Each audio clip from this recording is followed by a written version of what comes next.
Simple भाषा में समझिए कि वाच्य से पहले पढ़ने के लिए क्रिया पढ़ना बहुत जरूरी होता है, जो क्रिया और कर्म होता है, यही आपका क्रिया और कर्म का ही हम लोग वाच्य बोलते हैं। तो क्रिया और कर्म होना चाहिए। सबसे पहले आपको क्रिया समझना चाहिए। तो क्रिया आप लोग सब लोग लगभग समझते होंगे। क्रिया के दो भेदे होते हैं, जैसे एक सकर्मक क्रिया होता है, एक अकर्मक क्रिया होता है। अगर मान लीजिए कि उसमें आपको कोई भी वाक्य हो जिसमें लगे कि कर्म हो रहा है, काम हो रहा है, तो उसको हम लोग क्या बोलते हैं? सकर्मक क्रिया बोलते हैं। अगर आपको लगता है कि उसमें काम नहीं हो रहा है, तब हम क्या बोलेंगे? उसको अकर्मक क्रिया बोलेंगे। ये क्रिया आप लोग पढ़ चुके हैं, हम लोग क्रिया शायद पढ़े हुए थे हम। तो उसमें अगर क्रिया आपको पता है तो वॉइस भी आपको आसानी समझ में आ जाएगा, यानी वाच्य हमको अच्छा आसानी से समझ में आ जाएगा। लेकिन हम लोग पढ़े वाच्य पढ़े हिंदी में, हम लोग इंग्लिश नहीं पढ़ेंगे, हिंदी में पढ़े वाच्य। वाच्य का डिफिनीशन क्या होता है? क्रिया के जिस रूप से पता चले कि वाक्य में प्रयुक्त क्रिया का प्रधान विषय, कर्ता, कर्म अथवा भाव हो।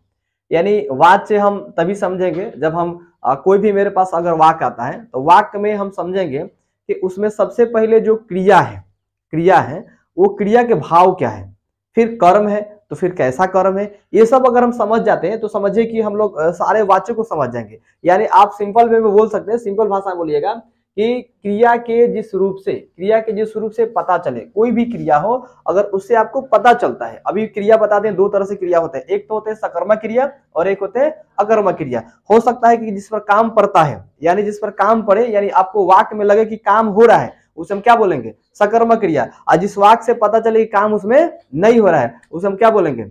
अकर्मक क्रिया बोलते हैं। तो इसमें करें कि आपको वाक्य में कोई भी अगर वाक्य में आपको क्रिया आता है और उसमें आपको पता चल रहा है कि प्रधान विषय चलता है, जैसे कर्ता, कर्म अथवा भाव का बोध होता है। कर्ता कौन है, कर्म कौन है और भाव का बोध बताता है, उसे हम क्या कहते हैं? वाच्य कहते हैं। याद हो जाएगा आप लोग से।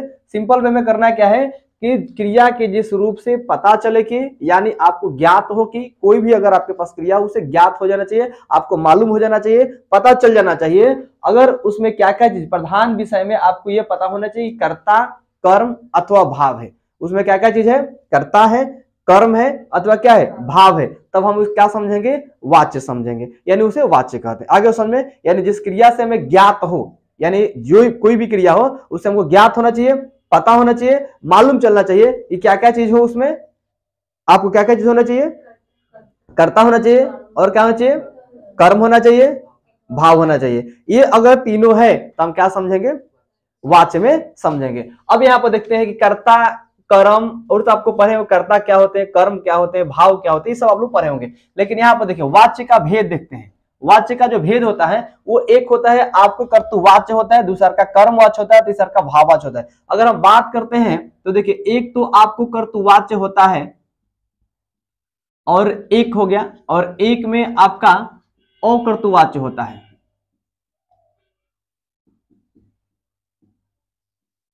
एक होता है कर्तुवाच्य हो गया और एक हो गया आपका अकर्तुवाच्य। ठीक है। अब इसमें से आपको दो तरह से निकला हुआ है, इसमें से दो तरह से ऐसे देखा जाए तो आपके जो वाच्य होता है, वाच्य जो होता है यहां पर ये वाच्य हो गया एक, और ये वाच्य हो गया आपका दूसरा का। एक होता है कर्तुवाच्य, एक होता है आपका अकर्तुवाच्य।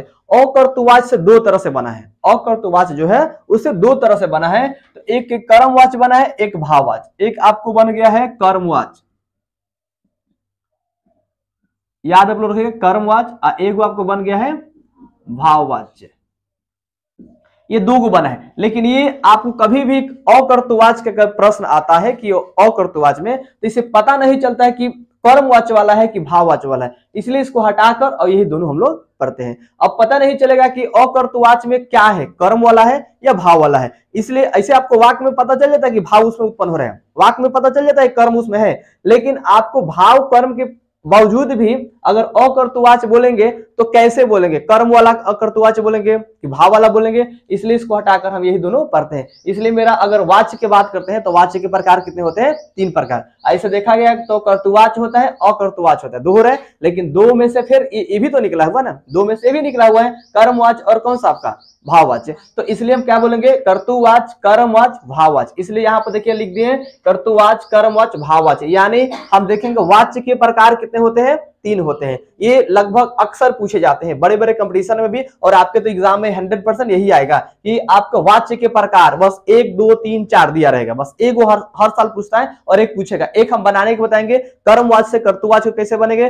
कर्तुवाच्य से कर्मवाच्य को कैसे बदलेंगे। एक बदलने के लिए आता है, मात्र एक ही आता है, जैसे आपको एक्टिव से पैसिव में कैसे चेंज किया जाए, पैसिव को एक्टिव कैसे बना दे, बस सेम यही आता है, हिंदी में भी यही आता है। तो यहाँ पर आपको अकर्तुवाच्य से समझ में आएगा कि 2 बना हुआ है, तो आपसे पूछा जाए कि बताइए कि वाच्य के प्रकार होते हैं 1 2 3 4, बताइए कितने होते हैं। तो आप लोग आसानी से बता सकते हैं, बता दीजिएगा यहाँ पर। तो हम सीख लें कि वाच्य के जो भेद होते हैं ये 3, कर्तुवाच्य, कर्मवाच्य और भाववाच्य। इंग्लिश में बात करते हैं तो एक्टिव और पैसिव ही पढ़ा जाता है, ठीक है। ऐसे इंग्लिश में इसका बोलते हैं एक्टिव वॉइस, इसको पैसिव वॉइस और इंप्रेशनल वॉइस इसको बोलते हैं। लेकिन आप ध्यान रखिए कि हम लोग एक्टिव और पैसिव पढ़ते हैं, अंग्रेजी में पढ़ते हैं, लेकिन हिंदी संस्कृत की बात करते हैं तो 3 तरह से थोड़ा सा अलग हम लोग पढ़ते हैं। अभी पहले ही आपको बता दिए कि इंग्लिश और संस्कृत और हिंदी तीनों डिफरेंट पढ़ना पड़ता है, लेकिन है एक ही चीज, थोड़ा सा इधर उधर पढ़ना पड़ता है। हम लोग हिंदी ग्रामर पर है, इसलिए हिंदी पर ही ज्यादा चर्चा करेंगे। तो वाच्य आपको समझ में आ गया होगा, वाच्य किसे कहते हैं, क्या क्या चीज उसमें आपको चाहिए, उसमें अगर उत्पन्न हो तो वाच्य कहलाता है। वाच्य के कितने भेद होते हैं, तो वाच्य के 3 भेद होते हैं। अब हम बात करेंगे यहाँ पर, देखिए कि कर्तुवाच्य क्या होता है।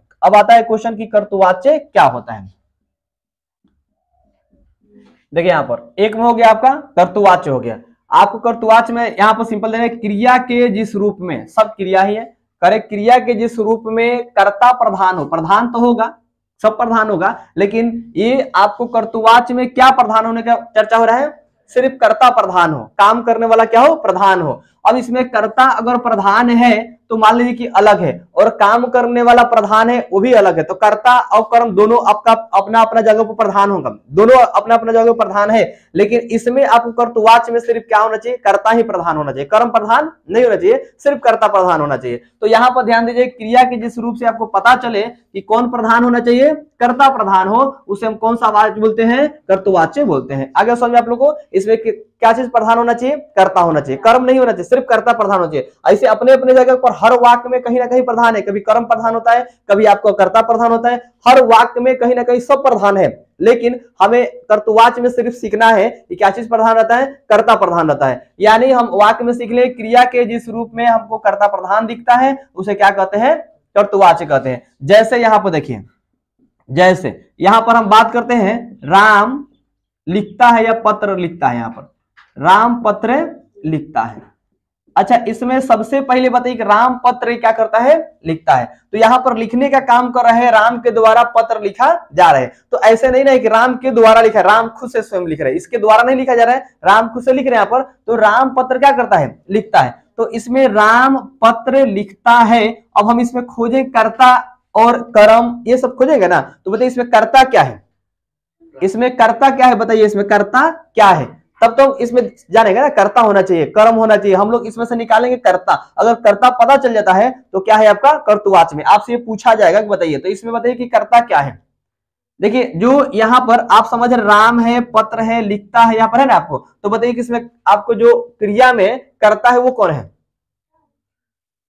यहां पर देखिए, लिखने का काम क्या है आपका, प्रधान है, लिखने का। अगर नहीं लिखता तो फिर यहां पर वाक्य अलग होता। ये लिखता है, क्या लिखता है, पत्र लिखता है ना, तो लिखता है ये कर्ता हो गया। क्या करता है, कोई ना कोई काम कर रहे हैं ना, तो कोई ना कोई काम कर रहे हैं, तो हम ये नहीं बोले कर्म प्रधान होना चाहिए, क्या प्रधान होना चाहिए, कर्ता प्रधान होना चाहिए। तो इसमें लिखना क्या हो गया आपका, जो लिखता है, तो ये क्या हो जाएगा आपका, ये प्रधान हो गया, कर्ता हो गया। ऐसे लिखना हो गया क्रिया, क्या हो गया, क्रिया। तो क्रिया के जिस रूप से पता चले कि प्रधान हो है तो क्रिया। जैसे आप किसी के अगर वाक्य के अंत में देखिएगा तो ना लगा रहता है, जैसे पढ़ना, लिखना, बोलना, बैठना, सोना इत्यादि क्या बोलते हैं, क्रिया कहते हैं। लेकिन आप ये भी ध्यान रखिएगा कि वाक्य के लास्ट में ही क्रिया रहता है, शुरुआत में नहीं रहता है, वाक्य के लास्ट में ही रहता है। जैसे राम पत्र लिखता है, देखिए लास्ट में है ना, ये लास्ट में ही रहता है, शुरुआत में नहीं रहता है। आप माइंड में बैठा लीजिएगा, क्रिया जब भी आप पढ़िएगा ना तो कहां रहेगा, वाक्य के अंत में ही रहेगा, लास्ट में ही रहेगा, अंत में आपको मिलेगा, शुरुआत में नहीं मिलेगा क्रिया, कहां मिलेगा, अंत में ही मिलेगा।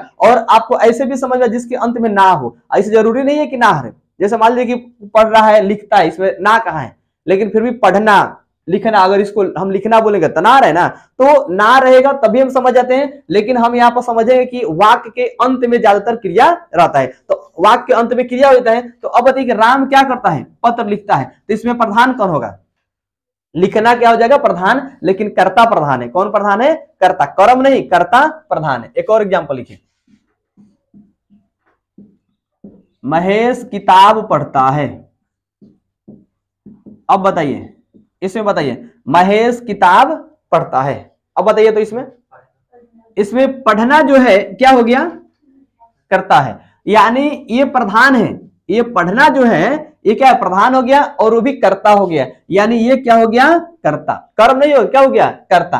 क्या करता है, पढ़ता है, यानी महेश क्या करता है, किताब को पढ़ता है। तो किताब पढ़ता है तो पढ़ना क्या हो जाएगा आपका, कर्ता हो गया, इसलिए हम इसे क्या बोलेंगे, कर्तृवाच्य बोलेंगे। आगे वो समझ में, ये एक समझ में आया कि नहीं आप लोग, बोलिए। अब दो में आपका है कर्मवाच्य, दो में है आपका कर्मवाच्य। देखिए यहां पर कर्मवाच्य में हम यहां पर देखिए क्या करेंगे, क्रिया के जिस रूप से पता चले, क्रिया के जिस रूप से पता चले, यानी जिस रूप में आपको पता चले,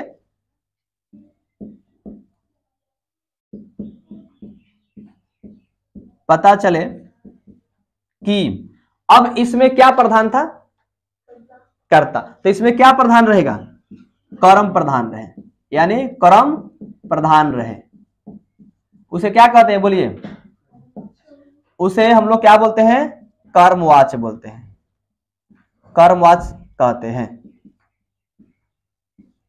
लगभग समझ में आ गया, बोलिए, जल्दी छापिए आप लोग।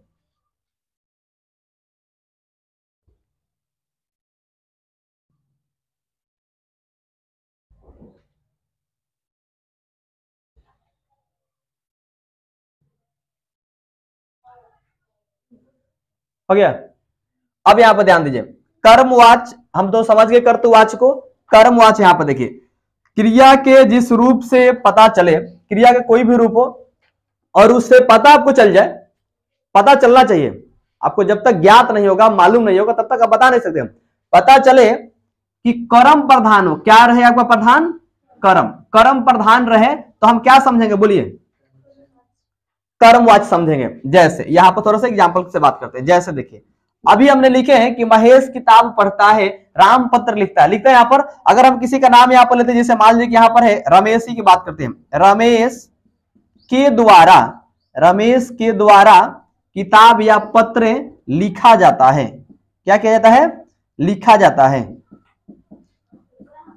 अब यहां पर देखिए रमेश के द्वारा क्या किया जाता है, पत्र लिखा जाता है, या सिंपल यहां पर है, जैसे मान लीजिए कि यहां पर हम मरीज बात करते हैं, मरीज को दावा दिया जाता है, इलाज किया जाता है, या अन्य तरह से होगा। पहले आप एक ही एग्जांपल समझिए, यहां पर रमेश के द्वारा पत्र लिखा जाता है। अच्छा बताइए कि रमेश के द्वारा पत्र लिखा जाता है, किसके द्वारा लिखा जाता है, रमेश के द्वारा। अच्छा इसमें बताइए कि प्रधान क्या दिख रहा है आपको, इसमें क्रिया में आपको पता चले कि कर्म प्रधान होना चाहिए, कर्ता नहीं, कर्म। अच्छा बताइए इसमें कर्म कहां है, इसमें कर्म है कि नहीं है, कहीं ना कहीं कर्म इसमें है ना, कहां पे है बताइए, जल्दी से खोजिए, जल्दी खोजिए।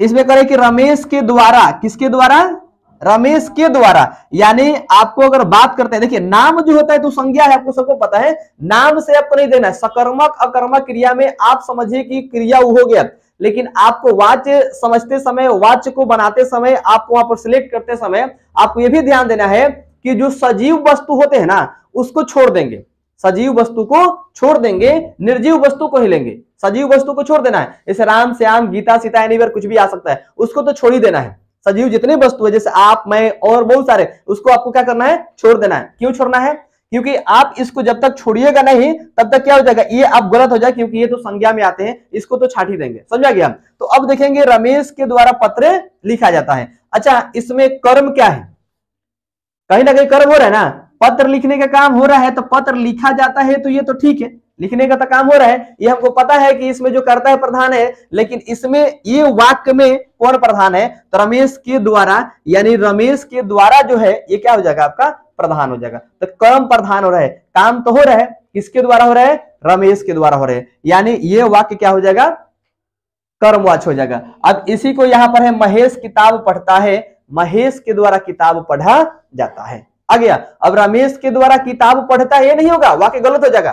ध्यान रखिए, वाक्य कभी कभी गलत देता है और उसी में कहते हैं बनाइए, तो वाक्य गलत है तो कैसे बनाएंगे, उसको शुद्ध करके बनाएंगे। अब यहां पर आ जाएगा कि महेश किताब पढ़ता है, तो महेश के द्वारा क्या करते हैं, किताब पढ़ा जाता है। लेकिन अब बोलेगा महेश के द्वारा किताब पढ़ता है, ये वाक्य क्या हो जाएगा, गलत हो जाएगा। आप ध्यान रखिएगा, वहां पर नोट करिएगा। लो, ये महेश के द्वारा किताब पढ़ा जाता है और महेश के द्वारा किताब पढ़ता है, ये क्या हो जाएगा, वाक्य गलत हो जाएगा। जैसे आप इसमें थोड़ा सा ध्यान रखिएगा, इसमें आप लोग याद रखिएगा, कभी वाक्य में आएगा के द्वारा, क्या आ जाएगा, के द्वारा, तो समझ में आ जाएगा कर्मवाच्य है, ठीक है। इसके बाद आ जाएगा से, खाली द्वारा भी आता है, खाली क्या आता है आपका, द्वारा। ये तीन आप याद रखिएगा। कभी आएगा के द्वारा, जैसे उसके द्वारा, उसकी द्वारा, महेश के द्वारा, सुरेश के द्वारा, खाली ऐसे द्वारा आ जाएगा, और आ जाएगा से, आ गया ना। जैसे महेश से, जैसे हम लोग काम करवाते हैं किसी उससे, बोलते हैं ना से, तो महेश से, रमेश से, सुरेश से, ऐसे करके क्वेश्चन आएगा। तो से के द्वारा भी, से भी आएगा, द्वारा भी आएगा, चाहे के द्वारा आएगा। अगर तीनों में से ये वाक्य अगर आपके वाक्य में लगा होगा,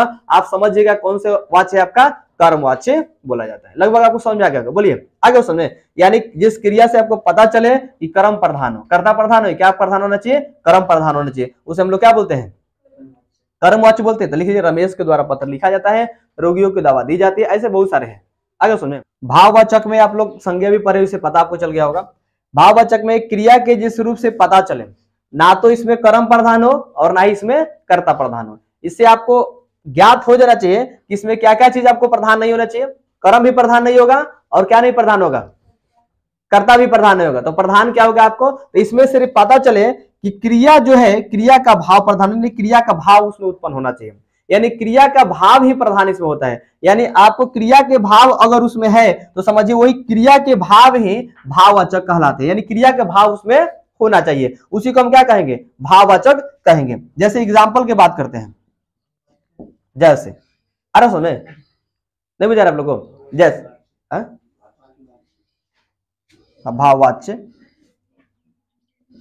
भाववाच्य, तो यहां पर आपको क्या होना चाहिए, प्रधान क्या क्या चीज होना चाहिए, सिर्फ भाव है। यानी ना ही आपको कर्म प्रधान हो और ना ही क्या हो, कर्ता प्रधान हो, सिर्फ आपका क्या होना चाहिए, भाव होना चाहिए। यानी भाव ही क्या कहलाता है, भाववाच्य कहलाता है। अब हम देखेंगे, जैसे हम यहाँ पर अभी जैसे मौसम है, गर्मी का मौसम है, मान लीजिए गर्मी में आप देख रहे हैं तो बहुत सारे अभी जो मौसम चल रहा है, जैसे गेहूं का कटनी चल रहा है ना, तो अगर उसको हम बात करते हैं गेहूं कटनी के लिए, तो उसमें देखिएगा क्या होता है कि धूप में, देखते हैं धूप में बहुत सारा धूप होता है, तो अब आप लिख सकते हैं धूप में चला नहीं जाता, धूप में चला नहीं जाता।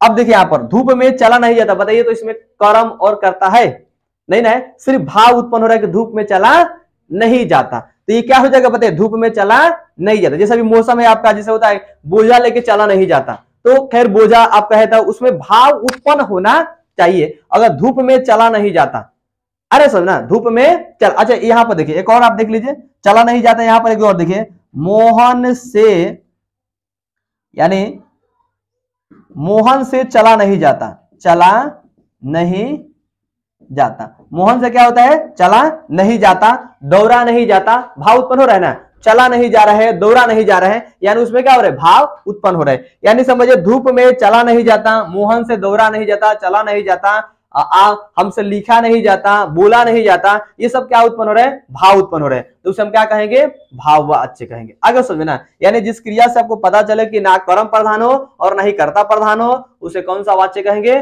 भाववाच्य कहते हैं। आगे को समझ में, जिसमें कर्ता प्रधान हो उसे कर्तवाच्य कहते हैं, जिसमें कर्म प्रधान हो उसे क्या कहते हैं, कर्मवाच्य कहते हैं, और जिसमें भाव हो, भाव हो, सिर्फ क्या होना चाहिए, भाव होना चाहिए, ना ही कर्ता हो और ना ही कर्म हो, उसे हम क्या कहते हैं, भाववाच्य कहते हैं। लगभग समझ में आ गया होगा। तो आपसे पूछेगा कि वाच्य के कितने प्रकार होते हैं, उनके नाम को लिखिए, ऐसे क्वेश्चन आप में नहीं आएगा, सिर्फ पूछता है कि वाच्य के प्रकार होते हैं। प्रीवियस पेपर उठा के देख सकते हैं, उसमें पूछा हुआ है, 2 नंबर से इसमें आता है, 2 नंबर का आता है, और 4-4 अब तो ऑब्जेक्टिव हो गए, 4-4 नंबर से पूछे जाएंगे। अब हर आपको ग्रामेटिकल से 4-4 नंबर से पूछे जाएंगे। बिहार बोर्ड का एक और भी नियम जारी कर दिया है कि अब साल में 2 बार एग्जाम दे सकते हैं, अगले बार लागू हो जाएगा, मतलब अभी चल रहा है उसमें शोधन चल रहा है, यानी आप बिहार बोर्ड में 2-2 बार एग्जाम दे सकते हैं। जैसे बच्चे अभी एग्जाम दे रहे, किसी कारणवश हो सकता है उसका छूट गया, किसी कारणवश होता है, ऐसे बहुत सारे बच्चे को मजबूरी आ जाते हैं, तो उस कंडीशन में वो चाहेगा तो कुछ दिन के बाद फिर से एग्जाम दे सकते हैं। यानी साल में 2 बार एग्जाम होंगे, 2 बार परीक्षाएं होंगे, और ये जो 10वीं क्लास क्लास के बोर्ड परीक्षा ये खत्म हो रही है और डायरेक्ट इंटर के हो गई, इसलिए मजबूरी हो जाएगा इंटर पढ़ना।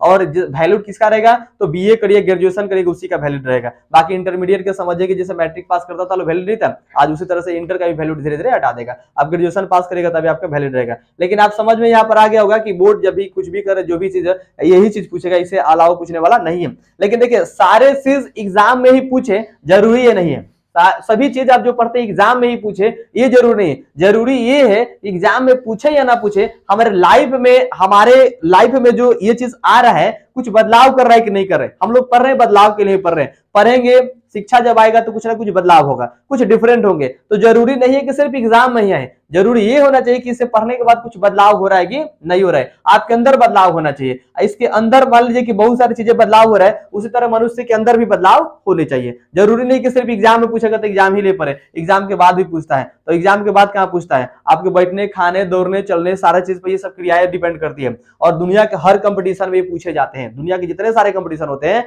सारे कंपटीशन में वाज जैसे क्वेश्चन आते हैं, शुद्ध अशुद्ध ये सारी चीज करके इसमें आता है। तो लगभग आपको समझ में आ गया होगा। आगे समझना, क्रिया दो तरह से होता है, दोनों क्रिया को ध्यान रखेगा। जिस पर काम होगा सकर्मक, जिससे काम नहीं होगा उसमें काम नहीं होगा, क्रिया में तो क्या हो जाएगा अकर्मक। और वाच्य के तीन प्रकार होते हैं, कौन कौन से वाच्य होते हैं, कर्तुवाच्य, कर्मवाच्य, भाववाच्य, तीन हो गया। अब देखेंगे कि कर्मवाच्य से कर्तुवाच्य, कर्तुवाच्य से कर्मवाच्य को कैसे हम लोग बनाते हैं। हम लोग क्या करेंगे, कर्तुवाच्य से कर्मवाच्य को बनाएंगे ना। तो कर्तुवाच्य से कर्मवाच्य बनाने के लिए दो चार नियम होता है, बस दो तीन नियम सीख लीजिएगा तो बनाने आपको आ जाएगा। अब जैसे अभी बताएं कि अगर राम पढ़ता है, सिंपली एक राम पढ़ता है और राम के द्वारा पढ़ा जाता है, तो दोनों तो बन ही जा रहे हैं, राम पढ़ता है राम के द्वारा पढ़ा जाता है। और मान लीजिए कि वर्षा हो रही है, होने वाली है, या अभी निम्न प्रकार से अगर आ जाएगा भाव उसमें उत्पन्न होना चाहिए। ऐसा आप वाक्य को देखते ही समझ में आ जाएगा। आपको देखिए जैसे इसका कर्तुवाच्य से कर्मवाच्य है, इसका कुछ नियम होता है, इसका कुछ नियम है तो लिखिए इसका नियम। इसका थोड़ा सा नियम देख लेते हैं। नियम नंबर 1, मौसम के अनुसार गेहूं धान ये सब आप लोग बोइए, काटिए, मेहनत करिए। मेहनत करिएगा तो पसीना शरीर से निकलेगा तो बीमारी निकलेगा। कई सारे बीमारी होते हैं जो पसीना के माध्यम से निकलता है, तो ये सब झिल्ली बंद रहता है, पसीना गिरेगा तब ना। आप लोग को तो ऐसा ही पसीना निकलता है, शौक है, पूरा एकदम हार लाते, बाप रे ओ भाई गॉड पंखा चलाओ। कर्तुवाच्य से हम लोग कर्मवाच्य को कैसे बनाएंगे, जो कर्तुवाच्य है उसे हम लोग कर्मवाच्य कैसे बनाएंगे। इसमें हमेशा आपको कर्तुवाच्य से कर्मवाच्य बनाना पड़ता है, भाववाच्य भी बना देंगे। तो देखिए पहले सीखेंगे हम लोग कि कर्तुवाच्य से कर्मवाच्य कैसे बनाएंगे। तो अभी हमने सीखे थे कर्तुवाच्य किसे कहते हैं, पढ़े, और कर्मवाच्य भी किसे कहते हैं, अभी पढ़े। तो यहाँ पर ध्यान दीजिए, 1 नंबर इसका नियम है कि करना क्या है, कर्ता कारक जो करण कारक है, कर्ता कारक में करण कारक होता है, आपको पता है, कर्ता आपको पढ़े होंगे, कर्ता ने कर्म से पढ़े ना आप लोग। तो जो कारक है उसमें आपको करण कारक है कि चिन्ह जो होता है से और से द्वारा होता है, से और या द्वारा होता है, से या द्वारा होता है। तो आपको सबसे पहले कारक तो पढ़ लेना चाहिए, और कारक आप लोग पढ़ लिए। हम लोग पिछले क्लास में कारक पढ़ाए थे, शुरुआत में ही कारक स्टार्ट किया पढ़ाए थे, याद है आप लोग को? अगर नहीं याद होगा तो फिर से हम लोग पढ़ लेंगे एक बार। तो इसमें क्या होगा कि आपका जो ये चिन्ह है आपको याद करना पड़ेगा, क्या चीज, तो कारक। कारक में करण कारक के चिन्ह याद करना पड़ेगा, करण कारक के चिन्ह क्या करना पड़ेगा, एक तो आपको याद रखना पड़ेगा। ऐसे भी यहाँ पर हम लिख दें से या द्वारा होता है, क्या होता है, से या द्वारा का प्रयोग करना चाहिए। अगर 1 नंबर आपको रूल याद है तो लगभग आप बना दीजिएगा। नंबर 1 रूल क्या है कि कर्ता कारक में जो करण कारक है, क्योंकि तो कारक है आपको पता है। अब इसमें जो कर्ता कारक में करण कारक जो है उसका चिन्ह है से, क्या है, द्वारा का प्रयोग करना चाहिए। ठीक है, उसका प्रयोग हम लोग करेंगे। नंबर 2 कहता है इसका नियम में कि कर्म को चिन्ह रहित करें, यानी कर्म जो है उसको चिन्ह रहित रखना चाहिए। चिन्ह रहित रखेंगे तभी समझ में आएगा। और मान लीजिए जो चिन्ह है उसी को ना रखेंगे, जैसे कर्म का जो चिन्ह है, कर्ता का चिन्ह, जो जिसका चिन्ह होगा उसको हम रखेंगे। अब करें कि यहाँ पर क्रिया को कर्म के लिए, जो हमारे पास क्रिया है उसको कर्म के लिए, अब मान लीजिए कि हम कर्तुवाच्य से क्या बना रहे हैं, कर्मवाच्य ना बना रहे हैं, तो कर्म के लिए क्या करेंगे, लिंग, वचन और पुरुष। ये भी हम लोग पढ़ चुके थे पिछले क्लास में, पढ़े ना, आप लोग को याद होगा, लिंग, वचन और पुरुष। करेक्ट, उसके अनुसार रखे, अर्थात जो कर्म हो प्रधान हमेशा बनाना चाहिए, कर्म को हमेशा प्रधान ही रखिएगा। तो हम क्रिया को कर्म के लिए क्या करेंगे, लिंग, वचन और पुरुष के अनुसार ही रखेंगे। जैसा जो लिंग होगा वचन का वचन के और पुरुष के पुरुष को, उसी के अनुसार रखेंगे। अगर ये आपको याद रहेगा तीनों, तो आपको कर्तवाच से कर्मवाच बना सकते हैं, दुनिया के कोई बाधा आपको रोक नहीं सकता है। अरे समझ ना, ये आसानी से बना सकते हैं। आप क्वेश्चन को देखिए और बना दीजिए। हमने आपको पहले ही हमेशा बताते रहते हैं कि हमारे कोई भी क्वेश्चन में आपको ऑप्शन नहीं दिया जाता है, इसलिए आप ऑप्शन आपके सामने मिलेगा तो शायद आप देखते ही देखते उसको बना दीजिएगा। लेकिन हमने विदाउट ऑप्शन इसलिए बताते हैं कि शायद बच्चे को 100% याद रहे कि होता है तो होता है। जैसे आपके पास ऑप्शन आ जाएगा और कोई बताए कि ऑप्शन सेम ही होता है, ऑप्शन सेम ही होता है, लेकिन उसका क्वेश्चन कहीं और जगह रहता है। क्वेश्चन एक ही रहता है, ऑप्शन 2 रहता है, उसका दोनों आंसर रहता है, दोनों आंसर, लेकिन थोड़ा सा आपको कोमा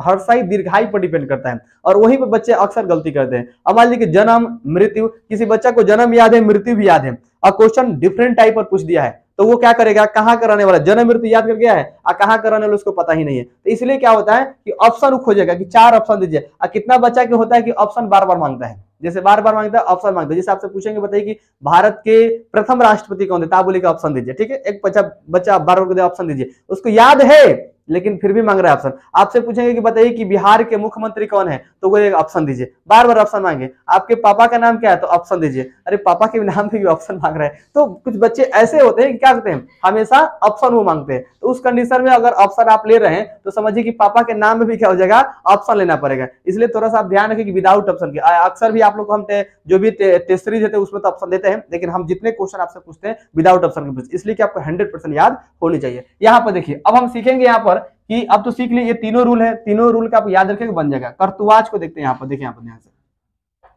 जो मेरे पास यहाँ पर कर्तुवाच्य है, एक यहाँ पर देखिए कर्तुवाच का, यहाँ पर एक हम लिख देते हैं कर्मवाच। यहाँ पर कर्तुवाच में हम जैसे एग्जाम्पल यहाँ पर लेते हैं, एक हम यहाँ पर उदाहरण लेते हैं। जैसे अब यहाँ पर देखेंगे कि मेरे पास यहाँ पर है, जैसे अभी पीछे हम पढ़ते, रमेश विद्यालय जाता है, विद्यालय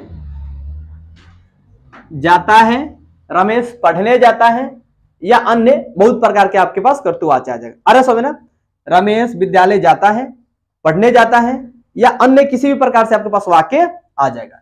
तो ये हो गया कर्तुवाच्य। क्योंकि इसमें क्या प्रधान है बताइए, इसमें प्रधान क्या है, इसमें कर्ता प्रधान है, जाता है, ठीक है। यहां पर अब देखिए यहाँ पर करें कि इसको कर्मवाच बनाएंगे, तो अभी रूल बताए यहाँ पर कि से द्वारा जब कारक रहेगा तो चेंज करेंगे, चिन्ह रहित लगाएंगे, लिंग वचन पुरुष को ध्यान रखेंगे, तीनों रूल को याद रखेंगे। अब करें कि रमेश विद्यालय क्या करता है, जाता है, तो रमेश तो रहेंगे कि रमेश, ठीक है। तो यहां पर लिखेंगे रमेश के द्वारा, रमेश के द्वारा कहा जाया जाता है बताइए, तो विद्यालय जाया जाता है, कहा जाया जाता है, विद्यालय जाया जाता है। किसके द्वारा जाया जाता है, रमेश के द्वारा। अच्छा बताइए कि इसमें क्या प्रधान हो गया, रमेश के द्वारा तो हो रहा है ना, तो इसमें के द्वारा हो गया, यानी क्या हो गया, ये कर्म हो गया, और ये क्या हो गया, कर्तुवाच्य हो गया। अरे समझ आप लोग को, ये हो गया आपका रमेश विद्यालय जाता है और रमेश के द्वारा विद्यालय जाया जाता है। अच्छा यहां पर एक और आता है, सुरेश किताब पढ़ता है, सुरेश किताब पढ़ता है, क्या कर रहा है बोलिए, सुरेश किताब पढ़ रहा है ना, तो हम इसका कर्मवाच क्या करेंगे बताइए, सुरेश के द्वारा, किसके द्वारा, सुरेश के द्वारा किताब क्या किया जा रहा है, पढ़ा जा रहा है, किताब पढ़ा जा रहा है, बोलिए आ रहा समझ में, किताब पढ़ा जा रहा है। अब रमेश सुरेश किताब पढ़ता है, तो सुरेश के द्वारा किताब पढ़ता है, ये वाक्य गलत हो जाएगा, सुरेश के द्वारा किताब पढ़ता है वाक्य गलत हो जाएगा, क्योंकि आपको लिंग वचन पुरुष के अनुसार ही रखना है, इसलिए आप ध्यान वहां पर रखिएगा। तो रमेश के द्वारा किताब क्या हो जा रहा है, पढ़े जा रहे हैं। अक्सर आप लोग को समझ में आता होगा। मित्र विपत्ति में मदद करते हैं या करता है, चलिए जल्दी से बनाए, तो मित्र विपत्ति में मदद करते हैं या करता है, मित्र विपत्ति में मदद करते हैं,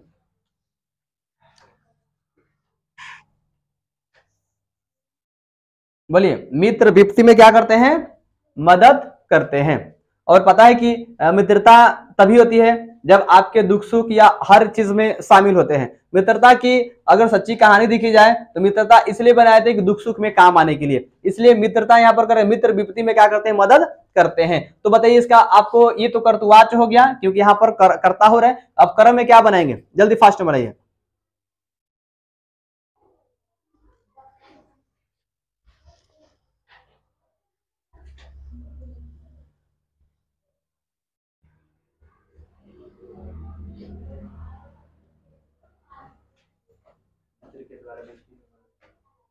यहां पर देखिए आप लोग बनाए होंगे, मिलाइए यहां पर, मित्रों के द्वारा, किनके द्वारा, मित्र के, यानी मित्रों के द्वारा,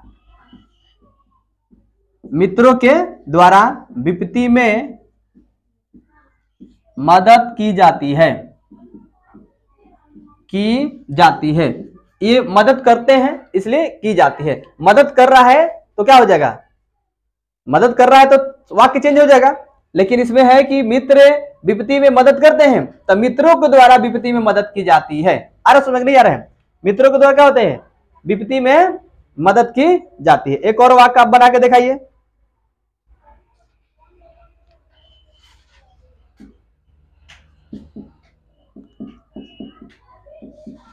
सोहन पुस्तक पढ़ रहा है, पुस्तक पढ़ रहा है, जल्दी से बनाइए। सोहन पुस्तक पढ़ रहा है, बोलिए। तो क्या हो जाएगा इसमें, आप लोग तेज हो गए, जल्दी से बोलिए। सोहन के द्वारा, बोलिए, पुस्तक पढ़ी जा रही है। क्या हो रही है, पढ़ी जा रही है। वो किसके द्वारा पढ़ी जा रही है, यही ना है, मोहन हो या सोहन हो, सोहन के द्वारा क्या हो रहा है, पुस्तक पढ़ी जा रही है। यानी सोहन के द्वारा हो, मोहन के द्वारा हो या किसी के द्वारा हो, आपको समझ में आ गया, वो कर्तवाच्य हो जाएगा। के लगे, से लगे या द्वारा लगे, यानी के द्वारा या से, आपको तीनों याद रहेगा, से या द्वारा। अगर आपके पास है से या द्वारा, तब हम क्या समझेंगे, कर्मवाच्य समझेंगे। यानी कर्तुवाच्य से कर्मवाच्य लगभग बनाना हम सीख गए, आ गए ना आप लोगों को। तो कर्तुवाच्य से कर्मवाच्य बनाना आप लगभग सीख गए। लिख लीजिए, दो चार को बना के लेके घर से आइएगा, जल्दी से लिखिए फास्ट में। महेश पत्र लिखता है, जल्दी फास्ट में लिखिए आप लोग। महेश पत्र लिखता है, महेश पत्र लिखता है, हो गया। महेश पत्र लिखता है, देखिए यहां पर, महेश पत्र लिखता है। यहां पर देखिए, और आप लिखिए एक, यहां पर मोहन मैच खेलता है, खेलता है,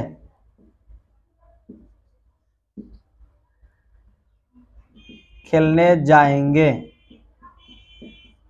बनाइए, बहुत प्रकार से आप लोग बनाना, आगे दो तीन आप लिख लीजिए, अपना से भी बना लीजिएगा लो।